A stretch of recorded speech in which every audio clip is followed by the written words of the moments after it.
आज मैं जिस विषय पर चर्चा करने जा रहा हूं या हमारे शीर्षक में जो नाम है वह है ग्लैंड टीवी। ग्लैंड टीवी रोग वास्तव में आम लोगों की भाषा में है। मुख्य रूप से यह रोग हमारे शरीर के विभिन्न स्थानों में मौजूद लिम्फ नोड्स का टीवी रोग है। तो पहले हम यह जानने की कोशिश करते हैं कि ये लिम्फ नोड्स या लुसिका ग्रंथियाँ कहाँ कहाँ स्थित हैं। जैसे मैं यहाँ दिखा रहा हूँ, मेरे गले के दोनों तरफ, दोनों किनारों पर, छाती के विभिन्न हिस्सों में फैले हुए हैं, पेट के विभिन्न हिस्सों में। इसके अलावा हमारी कमर के पास भी ये नोड्स या लिम्फ नोड्स देखे जा सकते हैं। इससे पहले मैंने तपेदिक रोग के बारे में चर्चा की है। हमने पढ़ा है कि तपेदिक मुख्य रूप से दो प्रकार का होता है। एक है फेफड़ों का तपेदिक और दूसरा फेफड़ों के बाहर का तपेदिक। फेफड़ों के बाहर के तपेदिक में लिम्फ नोड ट्यूबरक्लोसिस यानी ग्लैंड टीवी एक महत्वपूर्ण और सबसे आम एक्स्ट्रा पल्मोनरी ट्यूबरक्लोसिस है। यानी फेफड़ों के बाहर जिन स्थानों पर तपेदिक होता है उनमें लिम्फ नोड्स प्रमुख हैं। इसके अलावा हमने कहा है कि फेफड़ों के बाहर जिन स्थानों पर तपेदिक होता है, जैसे फेफड़ों की परत पर, वहाँ टीवी के कारण पानी आता है। हमने पढ़ा है कि रीढ़ की हड्डी में टीवी होता है, जिसे हम पॉट्स डिजीज कहते हैं। विभिन्न हड्डियों में टीवी होता है, मस्तिष्क में टीवी होता है। तो विभिन्न स्थानों पर फेफड़ों के बाहर तपेदिक रोग होता है, लेकिन इनमें सबसे आम है ये ग्लैंड ट्यूबरक्लोसिस या लिम्फ नोड ट्यूबरक्लोसिस। तो दर्शक मित्रों, आप शायद जानना चाहेंगे कि इतने विषय होते हुए मैं इस विषय पर क्यों जोर दे रहा हूँ। तो मैं एक कहानी से शुरू करता हूँ। रहीमा बेगम की उम्र 35 साल है। वह कुमिल्ला से आई हैं। अचानक एक दिन उन्होंने देखा कि उनके दाहिने कंधे के ऊपर एक गोलाकार हिस्सा दिखाई दे रहा है और यह दिन ब दिन बढ़ रहा है। रहीमा बेगम डर गईं। ये मामला क्या है? क्या ये कोई ट्यूमर है? हाँ, एक अर्थ में ये सही था कि ये शायद एक ट्यूमर ही था सामान्य रूप से, लेकिन इसके साथ कुछ और लक्षण भी थे। जैसे कि रहीमा बेगम के अनुसार उन्हें हल्का बुखार था जो शाम को आता था। उनका वजन कम हो रहा था, खाने की इच्छा कम हो रही थी। ये बातें थीं। तो रहीमा बेगम डर के मारे कुमिल्ला में किसी डॉक्टर साहब को दिखाए बिना सीधे ढाका में हमारे बक्सो विद्युत अस्पताल आ गईं। तो बक्सो विद्युत के डॉक्टरों ने एक साधारण सुई से वहां से रस निकालकर, जिसे हम एफएनएसी कहते हैं, करके बताया कि आपको वास्तव में तपेदिक रोग है। रहीमा बेगम ने तपेदिक का इलाज शुरू किया, लेकिन देखा कि यह ग्रंथि छोटी नहीं हो रही है, बल्कि 1 महीने बाद देखा गया कि ग्रंथि और भी बड़ी हो गई है और 15 दिन बाद देखा गया कि यह फटकर रस निकल रहा है। रहीमा बेगम ने सोचा कि जरूर गलत इलाज हुआ है, नहीं तो उनकी यह हालत क्यों होगी। वह फिर से कुमिल्ला से ढाका दौड़कर आ गईं। यह यात्रा उनके लिए बहुत महत्वपूर्ण थी, क्योंकि ढाका में उनका एक महत्वपूर्ण काम था। इसके बाद हमने उन्हें वास्तव में समझाया कि दवा शुरू करने के बाद ग्रंथि तपेदिक के क्या क्या परिणाम हो सकते हैं। ग्रंथि तपेदिक एक गंभीर बीमारी है जो शरीर के विभिन्न अंगों को प्रभावित कर सकती है। यह बीमारी मुख्य रूप से फेफड़ों को प्रभावित करती है, लेकिन यह शरीर के अन्य हिस्सों जैसे कि हड्डियों, मस्तिष्क और गुर्दे को भी प्रभावित कर सकती है।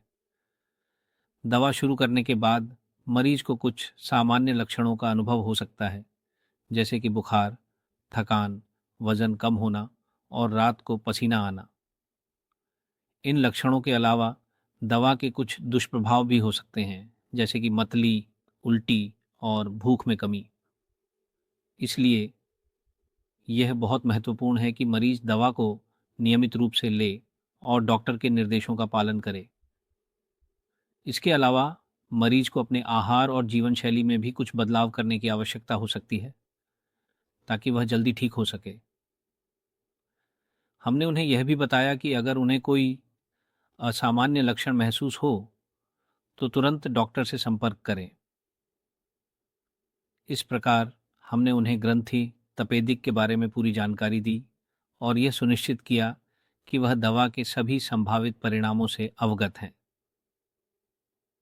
हमने यह भी बताया कि इस बीमारी के इलाज के दौरान धैर्य और अनुशासन का पालन करना अत्यंत आवश्यक है।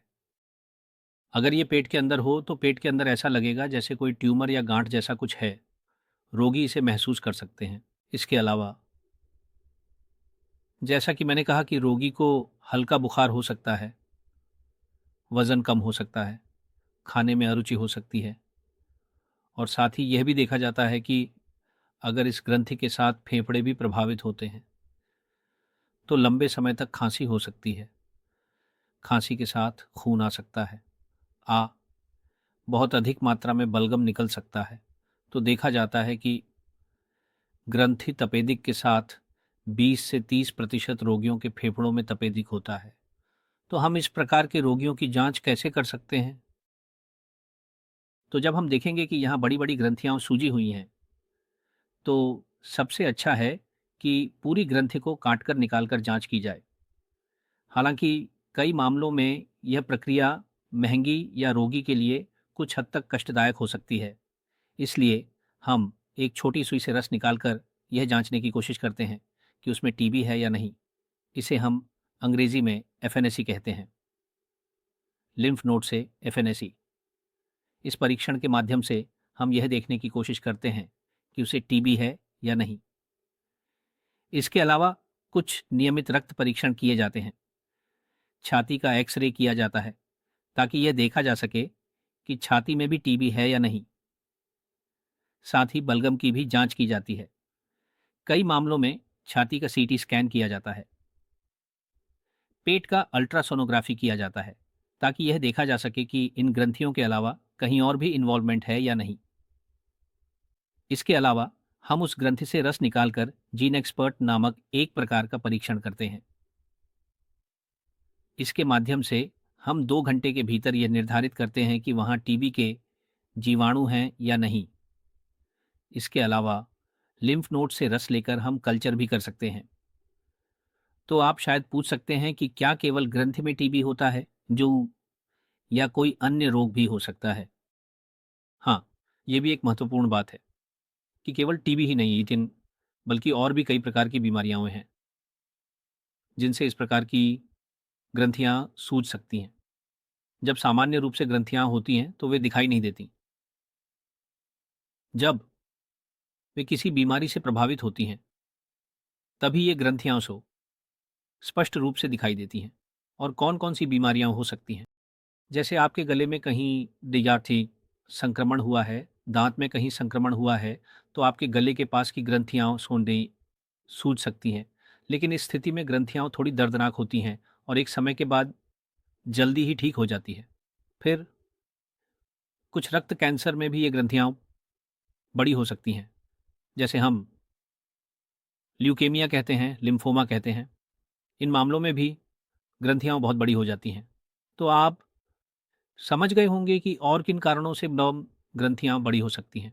वहाँ सामान्य संक्रमण से लेकर कई प्रकार के कैंसर भी इन ग्रंथियों को बड़ा कर सकते हैं। डी, मान लीजिए फेफड़ों में कैंसर हुआ है, वह इस ग्रंथि में फैल सकता है। इस स्थिति में ग्रंथि बहुत बड़ी हो सकती है।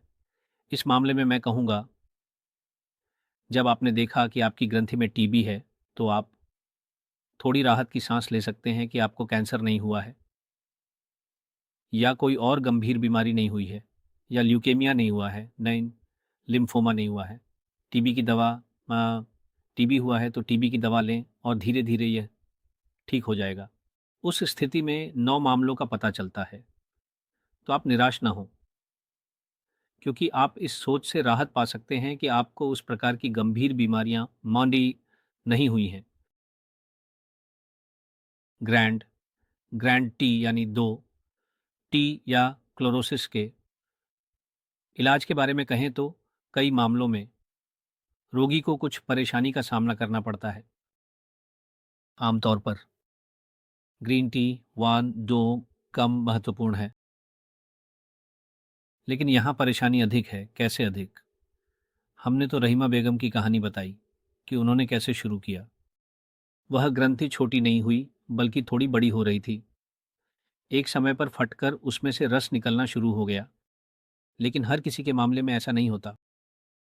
अधिकांश मामलों में ऐसा होता है कि तीव्र शुरुआत के बाद डेटा लगातार छोटा होता जाता है और लगभग 6 महीने के भीतर ग्रंथि पूरी तरह से गायब हो जाती है।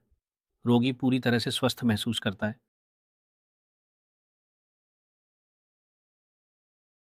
एक छोटे से हिस्से के मामले में ऐसा होता है कि ग्रंथि वही आकार में बनी रहती है। यह भी बहुत सामान्य है। उस स्थिति में यह याद रखना चाहिए कि आपका रोगी ठीक हो गया है, लेकिन ग्रंथि भी उसी आकार में बनी हुई है। कुछ मामलों में ऐसा होता है कि ग्रंथि बल्कि और भी बड़ी हो जाती है। ये एक अच्छा विकल्प है। ये ग्रीक पार्ट है। और ध्यान दें कि क्या वे छोटे हो रहे हैं, और उस स्थिति में उपचार थोड़ा लंबा समय लेता है। जानकारी देनी होती है। अपार अनुसुमयी दासा जैन जैन वह रस बहने लगता है।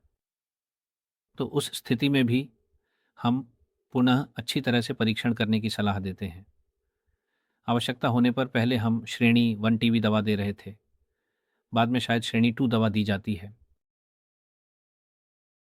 तो किन कारणों से इस प्रकार की समस्या हो सकती है? जैसा कि मैं कह रहा था कि ये बड़ा हो सकता है, फट सकता है, नया घाव हो सकता है, और यह उपचार के दौरान भी हो सकता है। यह कुछ कारणों से हो सकता है, जैसे कि अब एक है पैराडॉक्सिकल रिएक्शन। यहाँ जो होता है वह यह है कि मृत बैक्टीरिया के कारण वहाँ प्रतिक्रिया होती है और नई ग्रंथि बनती है। ऐसे में अगर हम स्टेरॉयड जैसी दवा का उपयोग करते हैं तो ग्रंथियाँ छोटी हो जाती हैं। फिर कुछ मामलों में अगर ड्रग रेजिस्टेंट ट्यूबरकुलोसिस हो, यानी दवा प्रतिरोधी क्षय रोग के जीवाणु हो, तो भी ग्रंथियाँ वैसे छोटी नहीं होंगी। ऐसे में हम लिम्फ नोड को पूरी तरह से काट कर बायोप्सी करते हैं और वहाँ से कल्चर में और देखते हैं कि वहाँ दवा प्रतिरोधी क्षय रोग के कोई जीवाणु हैं या नहीं। अगर ऐसे जीवाणु होते हैं तो हम एमडीआर यानी मल्टी ड्रग रेजिस्टेंट ट्यूबरकुलोसिस का जो इलाज है वह इन सभी रोगियों के लिए देते हैं। कई मामलों में देखा जाता है कि ग्रंथि किसी भी तरह से छोटी नहीं हो रही है। हमें अपनी दवाओं की श्रेणी बदलनी पड़ती है। ऐसे में पूरी ग्रंथि को जिस गांव में प्रभावित है और इसके साथ ही अन्य गांवों में हम पूरी सर्जरी कर देते हैं और दवाएं थोड़ी लंबी अवधि के लिए चालू रहती हैं और देखा जाता है कि मरीज पूरी तरह से स्वस्थ हो जाता है। मैं कहूँगा कि सभी दर्शक गण, अगर आपकी नज़र में कोई ऐसा मरीज आता है तो आप उन्हें आश्वस्त करें और उन्हें निडर रखें ताकि वे टीबी की दवाएं पूरी कर सकें और पूरी तरह से बीमारी से मुक्त हो जाएं।